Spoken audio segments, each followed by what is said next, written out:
ये अनपोज मुंतखब होना, कल एक पैनल का फकत आना अल्हम्दुलिल्लाह इस बात की तायीद है कि खान साहब जो फैसला करते हैं वही फैसला हमारा फैसला है। खान साहब का कल फैसला भी वही था, आज भी जो वही फैसला होगा, कल भी जो फैसला होगा वो वही होगा जो खान साहब की तरफ से आएगा।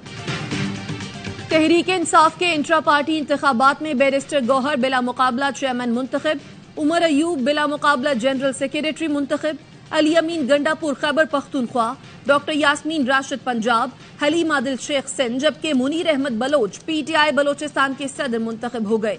बैरिस्टर गौहर कहते हैं, मनसब बतौर अमानत मेरे पास रहेगा, सरबराह पीटीआई का फैसला ही हमारा फैसला है, अवाम को सुनना चाहिए, इस मर्तबा अवाम की आवाज को सुना जाएगा।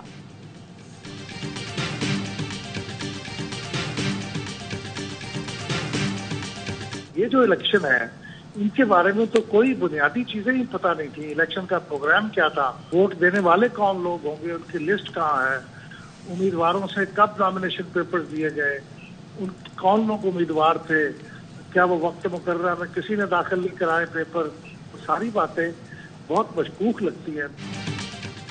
पीटीआई ने इंट्रा पार्टी इलेक्शन में उजलत में इंतखाब किया, तमाम ओहदेदार बिला मुकाबला मुंतखब हुए, ये चीजें मशकूक लगती हैं। पिलडॉट के सरबराह अहमद बिलाल महबूब ने सवालात उठा दिए, कहा हर सतह पर बिला मुकाबला इंतखाब नाकाबिल यकीन है, किसी को मालूम ही नहीं था कि इलेक्शन की बुनियादी चीजें क्या हैं, इलेक्शन प्रोग्राम क्या है, वोट देने वाले कौन हैं, उनकी फहरिस्त कहाँ है, उम्मीदवारों ने कब कागजात जमा कराए, कौन उम्मीदवार थे। मुझे नहीं लगता कि ये इलेक्शन काबिल एतबार है, मुझे नहीं लगता कि इलेक्शन कमीशन ये नताइज कबूल करेगा।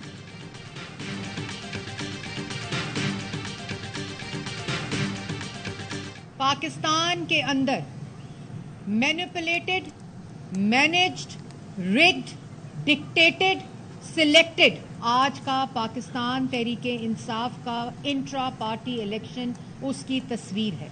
ये धांधली नहीं हुई इलेक्शन में, ये धांधला हुआ है। पीटीआई के इंट्रा पार्टी इलेक्शन में धांधली नहीं, धांधला हुआ। ये इलेक्शन नहीं, पुतली तमाशा था। मुस्लिम लीग नून की तर्जुमान मरियम औरंगजेब ने चेयरमैन पीटीआई का इंतखाब सिलेक्शन करार दे दिया। कहा सिलेक्शन का अमल 15 मिनट में मुकम्मल हुआ, प्रेस रिलीज 1.5 घंटे तक रोक कर रखी गई। खुफिया मकाम पर यह कैसा इलेक्शन था जिसका ना कोई तजवीज कुनंदा था, ना तायीद कुनंदा, वोटर्स थे ना वोटर लिस्ट, प्रिजाइडिंग अफसर था ना इलेक्शन का अमल। इलेक्शन कमीशन नोटिस ले। पीपल्स पार्टी के रहनुमा फैसल करीम कुंडी कहते हैं, पीटीआई के इंट्रा पार्टी इलेक्शन पर बहुत से सवालात खड़े हुए हैं, इलेक्शन कमीशन नोटिस ले। उम्मीद है चीफ जस्टिस काजी फाइज ईसा के होते हुए इलेक्शन मुलतवी नहीं होंगे।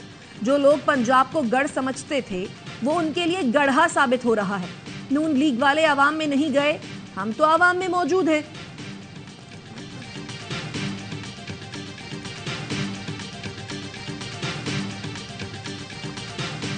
यकीन रखें, चीफ जस्टिस पाकिस्तान काजी फाइज ईसा को अपनी आईनी जिम्मेदारियों का बखूबी इदराक है। उन पर दबाव डाला जा सकता है, ना वो जानिबदारी करेंगे। सरबराह तहरीक इंसाफ के खत पर सुप्रीम कोर्ट ने एलामिया जारी कर दिया। लिखा 1 दिसंबर को दरखास्त मौसूल हुई, दस्तावेज तैयार करने वाले वकील का नाम और राबते की तफसील नहीं थी। लिफाफे के मुताबिक दस्तावेज इंतजार हुसैन पंजोता ने कोरियर की थी। हैरान कुन तौर पर सरबमोहर लिफाफे में मौसूल होने वाली दस्तावेज पहले ही मीडिया पर जारी की जा चुकी थी।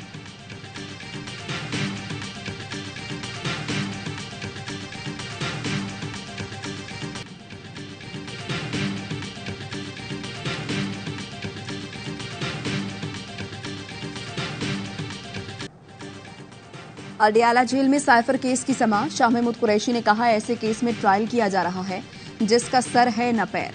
ऑफिशियल सीक्रेट एक्ट के तरमीमी कानून से सदर भी इनकारी हैं। गुजारिश है सदर को अदालत तलब किया जाए, वो हलफ देकर बताएं कि उन्होंने ये तरमीम मंजूर की या नहीं।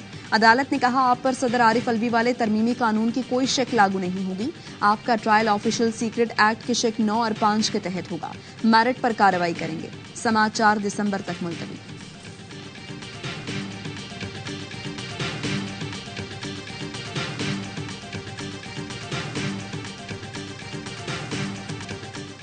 नैब ने परवेज इलाही और मुनस इलाही के खिलाफ 1 अरब 23 करोड़ का रेफरेंस दायर कर दिया।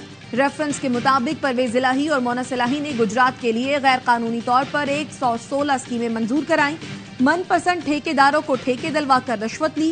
परवेज इलाही ने सबसे ज्यादा 74 करोड़ 45 लाख रुपए किकबैक्स की मद में वसूल किए। मोनस का अकाउंटेंट रकम उनके फैमिली अकाउंट्स में जमा कराता रहा। परवेज इलाही की वजारत आला के दौरान 304 मिलियन से ज्यादा रकम जमा कराई गई। एहतसाब अदालत ट्रायल करके मुल्जिमान को सजा दे।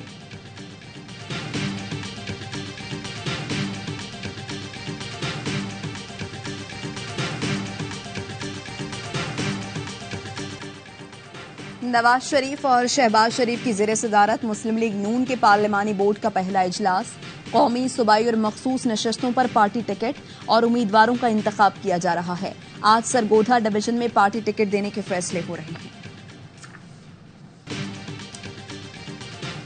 मौसमियाती तब्दीली बड़ा चैलेंज है, हमें आइंदा नस्लों के लिए कुरार्स को महफूज बनाना होगा।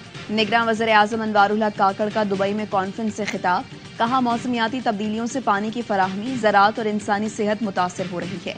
तरक्की पजीर मुल्कों की ज़रूरियात $100 अरब की यकीन दहानी से कहीं ज्यादा है।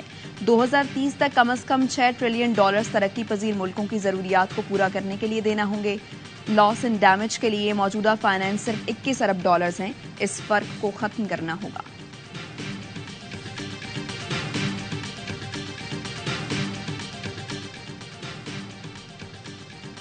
गजा में 7 रोजा जंगबंदी के बाद इसराइल के फिर वहशियाना हमले। रात भर गजा बमबारी से गूंजता रहा। 3 सहाफियों समेत 200 फलस्तीनी शहीद, 600 से जायद जख्मी। इसराइली फौज ने जंगबंदी के खात्मे के बाद 200 से जायद अहदाफ को निशाना बनाया। इसराइल ने लबनानी सरहद पर भी हमला करके 3 लबनानी शहरियों को शहीद कर दिया। इसराइल ने रफह क्रॉसिंग से फलस्तीनियों की इमदाद भी बंद कर दी। कतर का कहना है फिर जंगबंदी में वक्फे के लिए मुज़ाकरात जारी हैं। अक़वाम मुत्तहिदा का गजा में फौरी जंगबंदी का मुतालबा।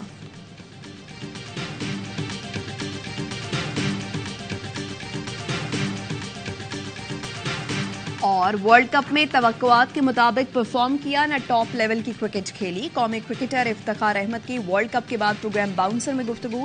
कहते हैं, सोचा नहीं था कि अफगानिस्तान हमसे जीत जाएगा। स्पिनर्स अच्छा परफॉर्म करते तो वर्ल्ड कप में नतीजा कुछ और होता। इफ्तिखार अहमद का मुकम्मल इंटरव्यू देखिए शाम 5:03 पर ARY न्यूज पर।